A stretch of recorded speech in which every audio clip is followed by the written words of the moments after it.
আসসালামু আলাইকুম। যে যেখানেই বসে আমার এই ভিডিও দেখছেন সবাইকে জানাই আন্তরিক অভিনন্দন ও ভালোবাসা। অনেক দিন পর আপনাদের মাঝে ফিরে এসেছি আপনাদেরকে কিছু জানানোর জন্য। একটু আগেই আপনারা আমাকে দেখেছেন একটি কোল্ড ড্রিংকস খেতে এবং মোবাইল চাপতে।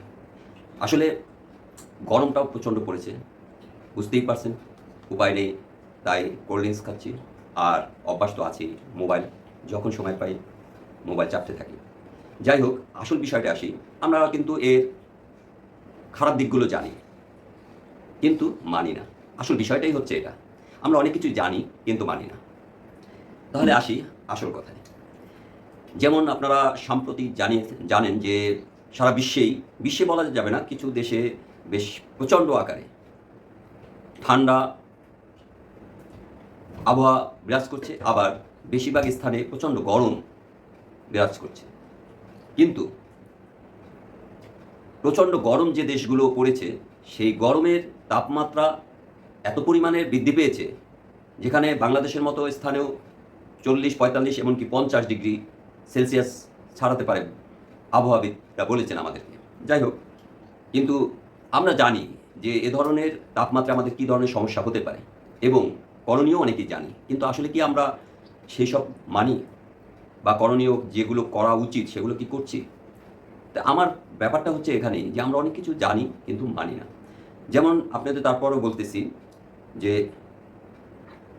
আমাদের যে করণীয় স্বাভাবিক পানি পান করা, ধীরে ধীরে ঠান্ডা পানি পান করা থেকে বিরত থাকতে হবে। যেমন আমরা অনেক সময় প্রচণ্ড গরম অনুভব করলেই আমরা ঠান্ডা পানিটা পান করি। যেটা আমি সাধারণত আমিও করে থাকি। আমি জানি কিন্তু মানি না।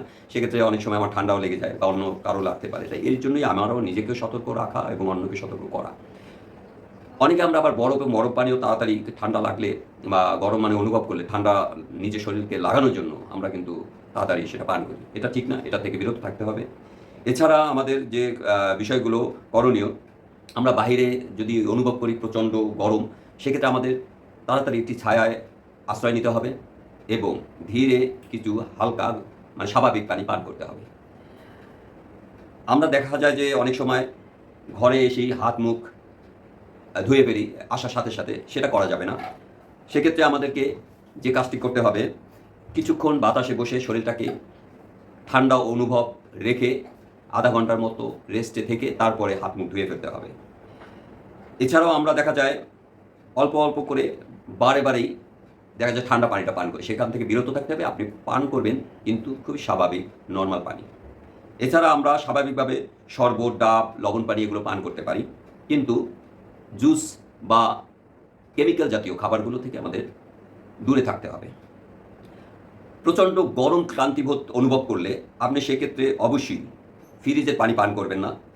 কেননা হঠাৎ করে এই ধরনের ক্লান্তবোধ হলে আপনি তাৎক্ষণিকভাবে যদি বরফ পানি পান করেন, তাহলে আপনার যে জিনিসটা হবে ও ঠান্ডা লেগে যেতে পারে।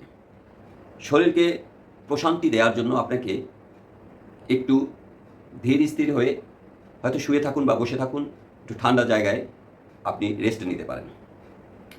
আসলে চিকিৎসা বিজ্ঞানে বা চিকিৎসকরা যে কথাটা বলেন, সেটা হলো আমরা যদি হঠাৎ করে ঠান্ডা পানি পান করি বা অতিরিক্ত গরমে বরফ বা বরফ জাতীয় পানি হোক আমরা খেয়ে থাকি, সেখানে আপনার যে সমস্যাটা হয়ে যায় সেটা হচ্ছে রক্তনালীতে হঠাৎ করে সংকুচিত হয় এবং সেই থেকেই কিন্তু আমাদের স্ট্রোক হতে পারে, যেটাকে আমরা জানি যে হিট ওয়েভ।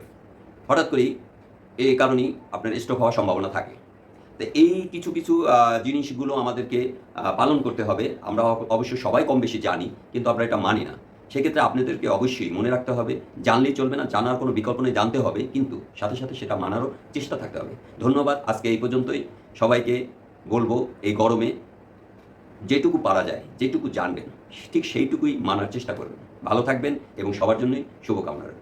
ধন্যবাদ।